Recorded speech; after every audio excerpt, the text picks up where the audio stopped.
mengajarkan tentang agama. Bayangkan kalau kita punya pemuda dengan agamanya, mempunyai semangat seperti mereka, nafsu kerja seperti mereka, bagaimana keadaan bumi dan tanah air kita ini?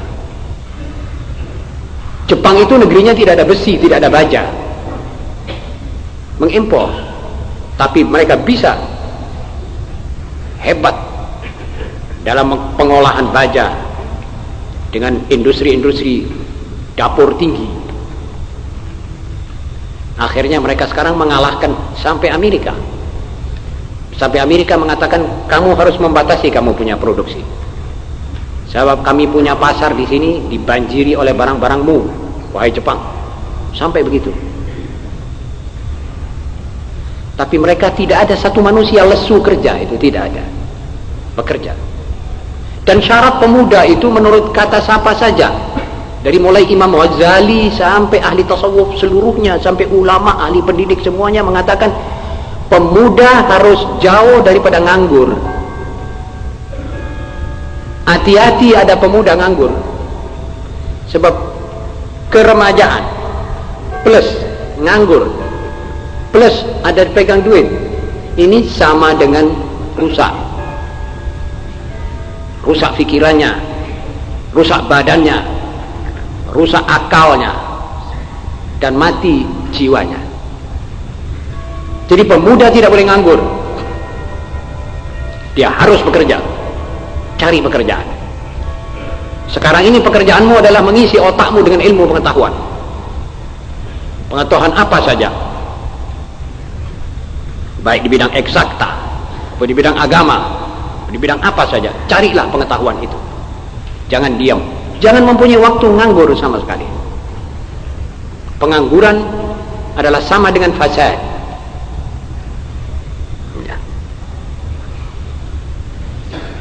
Firman Allah Subhanahu wa taala, "Wa qul i'malu." Bekerjalah kamu. Fasayarallahu 'amalakum wa rasuluh. Ya. Allah memerintahkan kita bekerja. Supaya apa? Supaya nanti kita lihat sendiri hasil pekerjaan. Allah melihatnya. Nabi Muhammad SAW melihatnya. Dan kamu sendiri akan merasakan hasil pekerjaanmu. Tapi kalau kita dalam keadaan santai, atau dengan kata kita enak-enakan, mau tunggu hasil bagaimana? Apakah bisa manusia hidup selama hidupnya dengan utang? Jangankan satu negara besar seperti Indonesia, rumah tangga saudara sendiri, apa mungkin saudara bisa hidup 15 tahun dalam rumah tangga dan tiap tahun utang? Bagaimana rasa saudara sendiri? Bagaimana rasa orang yang saudara utangi? Kalau saudara tiap bulan menada, aku Leono bo barang 15.000, kanggo apa? Kanggo blonjo. Bagaimana rasa saudara yang menadah, dan bagaimana rasa orang yang saudara mintai saben tahun? Wahai pemuda, begitu juga negara-negara luar. Kalau kita saben hari mintai utang, orang tidak menghargai kita. Dan kalau kita terpaksa utang, maka karena kita tidak punya anak-anak yang betul-betul militan, terampil, kesit, bekerja. Wa qul i'malu fasayarallahu 'amalakum wa rasuluh. Innal ladzina amanu wa 'amilus shalihat. Tidak ada dalam Al-Qur'an amanu melainkan ada amal wa 'amilus shalihat. Jadi rupanya syaratnya orang beriman ini amalnya baik. Kalau saudara kerja kecil-kecilan itu amal soleh. Apalagi kalau sebelumnya dipasang niat bahwa saudara akan mencari rezeki ini buat membantu rumah tangga, buat membantu meringankan beban kedua orang tua, dan seterusnya dan seterusnya. Itu namanya amal soleh, itu ibadah. Jadi pencarian saudara ibadah.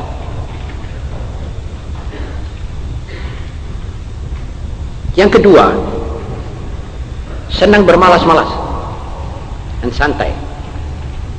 Rupanya orang sekarang rodok cerdas. Dari banyaknya kaum pemalas, sampai kamus Indonesia ini akan dibuang kata malas diganti santai. Jadi menghalalkan pengangguran, tidak bekerja. Ini kecerdasan orang-orang subversi asing dalam meluyukan pemuda kita ini. Ini mereka lihai dan cerdas.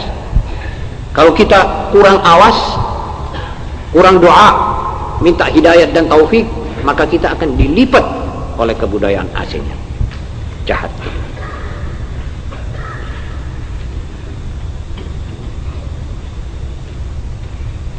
Mereka berusaha supaya seperti tadi saya katakan, kata malas dihapus dari kamus Indonesia dan diganti dengan santai. Nah, penggunaan kata santai ialah seperti tadi saya katakan adalah satu cara menghalalkan malas dan hidup malas. Dengan dalil santai ada usaha untuk membuktikan bahwa usaha keras itu adalah merugikan hak kemanusiaannya manusia. Dibalik, jadi orang yang kerja giat itu dianggapnya merugikan. Sudah terbalik. Bermalas-malasan ini semua umat pantang malas ini. Orang-orang Badui di Sahara itu anaknya disuruh kerja. Kalau tidak ada kerja, gembala apa ternak yang ada pada ayah. Kamu harus pergi gembala, cari makanmu, cari hidupmu, tawakal ala Allah, kau jangan diam. Nabi sendiri sallallahu alaihi wasallam bersabda, Allahumma inni a'udzubika minal jubni wal bukhl, Allahumma inni a'udzubika minal hammi wal hazan, wa a'udzubika minal ajzi wal kasal, wa a'udzubika minal jubni wal bukhl. Ya Allah, saya berlindung denganmu daripada segala sedih dan nistapa, dan jauhkanlah aku ya Allah daripada malas dan atau tidak bisa kerja. Jadi ajiz sama kasal ini berlainan. Kalau ajiz itu sudah tidak bisa kerja sama sekali karena cacat, karena mata tidak melihat, itu namanya ajiz. Tapi kalau kasal ini malas. Berlindung beliau daripada kemalas-malasan. Itu penyakit. Dan kalau sudah menghinggapi satu manusia dari mulai dia kecil, ini orang tidak bisa diajak bekerja. Kata ahli pendidikan sekarang ini, pemuda umur 10 sampai 20 tahun jangan dikasih kesempatan untuk nganggur. Nganggurnya itu biar dia tidur. Waktu tidur istirahat. Selain itu kasih pekerjaan, kerjaan tangan, kerjaan menulis, pergi ke sana, ambil barang, jual atau seterusnya. Ma'asyiral muslimin. Yang ketiga, mengutamakan hiburan. Ini gejala umum. Di mana-mana sekarang ini orang mengutamakan hiburan. Sebisa-bisanya pemuda sekarang mau hidup sepanjang hari dengan sepanjang hari penuh dengan hiburan, tontonan. Dan kalau misalnya football, rame semua lihat itu football. Lupa ini maghrib kah, sholat kah, lupa. Tontonan dulu, hiburan. Biasanya orang yang menghibur diri ini orang yang sudah capek, lelah bekerja. Ini tanpa kerja, tontonan ditambah.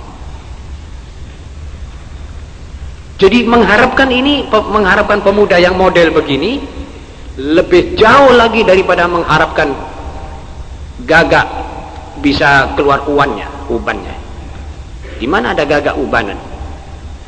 Hatta yashibal ghurab, kata pepatah Arab. Tak mungkin itu gagak beruban jadi putih rambutnya. Berat. Tontonan.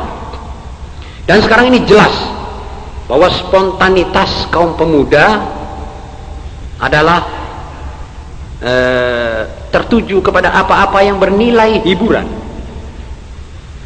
Kemampuan menerima yang bukan hiburan sangat merosot. Jadi kalau kita bicara tentang sesuatu yang tidak ada sifat hiburan, itu berat, kurang ada asosiasi, kurang ada entusias, tidak menerima sesuatu kecuali yang bersifat hiburan. Ma'asyiral muslimin, dalam Al-Quran disinyalir orang-orang begini ini adalah orang-orang yang betul-betul tidak ingat kepada Allah. Alladzina ittakhadhu dinahum huzwan wa la'iba. Innamal hayatud dunya la'ibun wa lahu. Jadi kita ini diajak oleh subversi kebudayaan asing ini untuk melibatkan diri, memutarkan diri dalam arusnya la'ibun wa lahunya dunia ini. Dunia ini sebetulnya banyak sifat-sifat yang tidak serius, main. Kita mau diajak ke situ. Kalau kita sudah ke situ, berarti kita sudah tidak bisa keluar lagi dari arusnya air yang memutar ini, terus ke dalam. Sampai nanti itu hiburan, tontonan, main-mainan, itu merupakan satu hobi. Dan berat untuk membuang hobi ini dari pikiran seorang muda.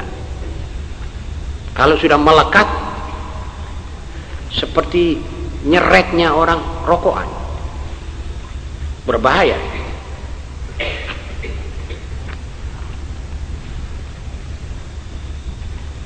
Ma'asyiral muslimin, keempat ciri bersemangat bangsawan.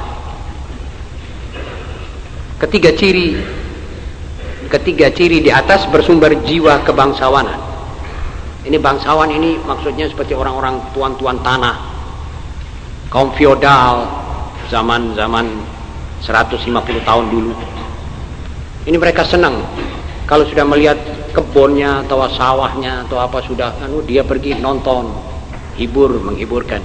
Ini salah satu daripada ciri orang-orang bangsawan di barat yang tidak ada agamanya, tidak ada moralnya, tidak ada pikirannya sama sekali. Dan sekarang banyak yang memikirkan bagaimana dia mencapai puncak kebangsawanan yang tertinggi. Ini dia mempunyai jabatan tinggi dan cara-cara bangsawan, rakyat dan sebayanya itu sudah tidak dilihat lagi. Jadi masyarakat yang kita hidup di tengah-tengah mereka ini, kita tidak pedulikan lagi. Padahal tidak begitu ajaran Islam. Islam mengajarkan kalau ada satu orang meninggal karena kelaparan di satu kampung, katakan saja di Kersian atau di Kauman, ada seorang manusia mati kelaparan, maka seluruh orang Kersian atau orang Kauman ini dipertanggungjawabkan hari kiamat oleh Allah Subhanahu wa taala. Kenapa kamu tidak tolak-toleh sampai di tengah-tengah kampungmu ada orang mati kelaparan, ada orang kekurangan, kamu tinggalkan, tidak ada orang nyopo dia. Hari kiamat semuanya ini memikul darahnya orang yang mati ini.